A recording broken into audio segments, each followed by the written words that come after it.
एक जमाने की बात है, पहाड़ों से घिरे एक छोटे से गांव में 24 साला नौजवान मार्को रहता था। वो बहुत बेचैन रहता था। उसके जहन में हर वक्त ख्यालात का शोर मचा रहता था। मादी का दुख और मुस्तकबल की फिक्र उसे थिका देती थी। वो न सुकून से रह पाता था, न ठीक तरह सोता था, और मुस्कुराहट भी उसके चेहरे से गायब हो चुकी थी।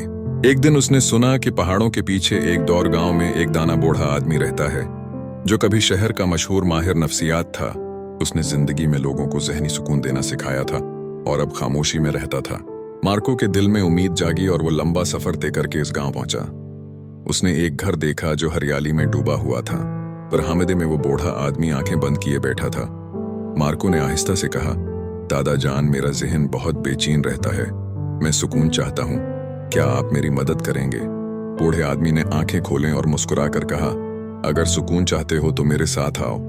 उसने मार्को को सहन में ले जाकर एक गिलास पानी से आखिरी कतरे तक भर दिया और कहा, इस गिलास को लेकर गांव के किनारे तक जाओ और वापस आओ, और एक कतरा भी नहीं करना चाहिए।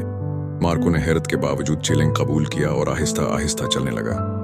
रास्ता तंग था, लोग चल रहे थे, कुछ दौड़ रहे थे, दुकानदार आवाजें लगा रहे थे, कुत्ते भौंक रहे थे, मगर मार्को ने कहीं नहीं देखा। उसकी नजर सिर्फ गिलास पर रही। वो एहतियात से वापस आया और बोला, दादा जान, मैंने एक कतरा भी नहीं गिरने दिया। बूढ़े आदमी ने पूछा, क्या तुमने खेलते हुए बच्चों को देखा, कितों की आवाजें सुने?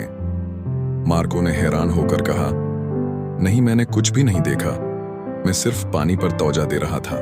बूढ़ा आदमी मुस्कुराया और बोला, यही राज है, जब जहन मौजूद लम्हे में रहता है तो न डर होता है, न उलझन, न फालतू ख्यालात। इस वक्त तुम न माजी में खोए हुए थे, न मुस्तकबल से डर रहे थे, तुम्हारा जहन खामोश था।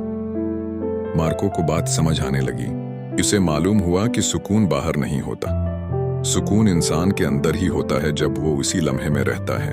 उसने कहा, दादा जान, अब मैं समझ गया, अगर मुझे अपने जहन को पुरस्कून रखना है तो मुझे अपने जहन को उसी लम्हे में रखना होगा। सूरज डूब रहा था, रोशनी धीरे धीरे कम हो रही थी, परिंदे घोंसलों की तरफ लौट रहे थे। मार्को घर की तरफ चल पड़ा, मगर अब वो बेचैन नौजवान नहीं था, वो बदल चुका था, क्योंकि उसे मालूम हो चुका था कि जहन को कैसे संभालना है।